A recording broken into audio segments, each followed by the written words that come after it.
প্রত্যেককে জানাচ্ছি যে পবিত্র ঈদের শুভকামনা।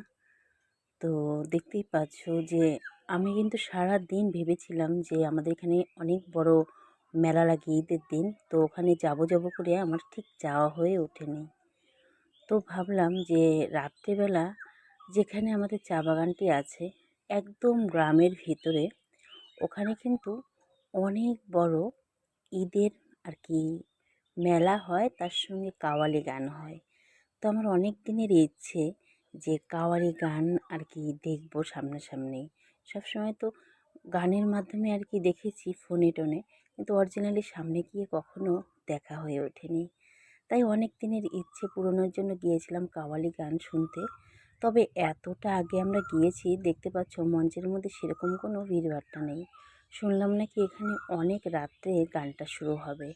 তবে হালকাভাবে একটু মেলা লেগেছিল, যেহেতু একটি গ্রামের মেলা, সেটা তোমরা বুঝতেই পারছো। আমরা একটু ফাঁকা জায়গার মধ্যে, যেখানে বিভিন্ন রকমের বাগান, তারপরে দেখতে পাচ্ছ পাশে কিন্তু সেই গম ক্ষেত, মানে গ্রামের মেলা কিন্তু এরকমই হয় যে একদম ছাড়া ছাড়া, বেশি একটা ভিড়ভাট্টা হবে না। তবে যখন গান হয় তখন কিন্তু মানুষের রান্নাবান্না খেয়ে দেয়ে আর কি রাত্রেবেলা সকলে কিন্তু গান শুনতে আসবে। তবে মেলার মধ্যে সেরকম কোনো ভিড়ভাট্টা নেই।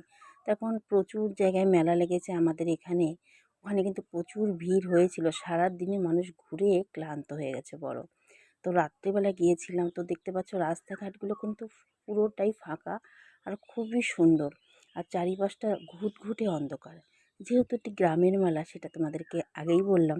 তো চারিপাশে কিন্তু সেরকম লাইটের ব্যবস্থা নেই, একদম ঘুটঘুটে অন্ধকারের মধ্যেই আর কি হেঁটে হেঁটে এক দিদিভাই, অনেক পরিচিত, আমাদের বাগানের পাশেই বাড়ি, উনি ওনার বাড়িতে একটু নিয়ে গিয়েছিল।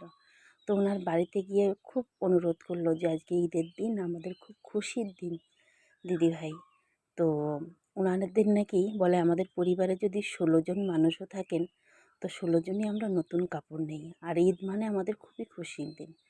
তবে আমি প্রত্যেককে বলি, সত্যি ঈদ মানে খুশির দিন। ওরা কিন্তু ভীষণই খুশি ছিল সকলে মিলে।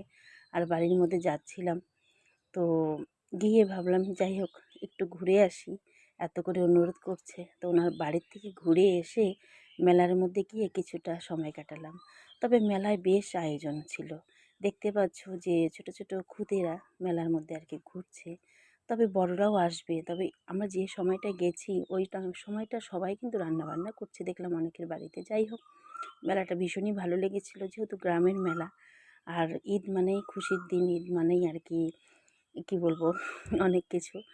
তো যেহেতু আমাদের সমস্ত অনুষ্ঠানে আর কি এরা সবাই মিলে আর কি কী বলবো অনুষ্ঠানে অংশগ্রহণ করে, কিন্তু আমরা কখনোই এই ঈদের মেলাতে সেরকমভাবে আমরা যাইনি।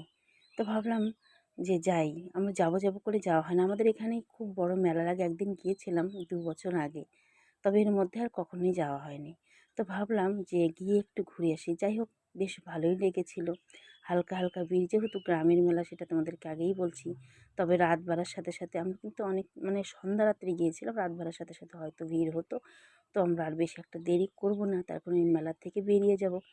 তো এই মেলার খুব সুন্দর আর কি কিছুটা গ্রামের মেলা যেরকম হয় আর কি তোমাদের সামনে তুলে ধরলাম। তো ঈদের মেলাগুলো এরকমই হয়। তো এখানে শুধু নানান রকমের খাওয়া দাওয়ার দোকান, তারপরে বেলুন আর ছোটোদের বিভিন্ন রকমের খেলনা মেলার মধ্যে যা হয় আর কি। আর আমি একটু ফাঁকা ফাঁকা থেকে ভিডিওটা করেছিলাম, যার জন্য মনে হচ্ছিলো সেরকম কোনো ভিড় একটা নেই।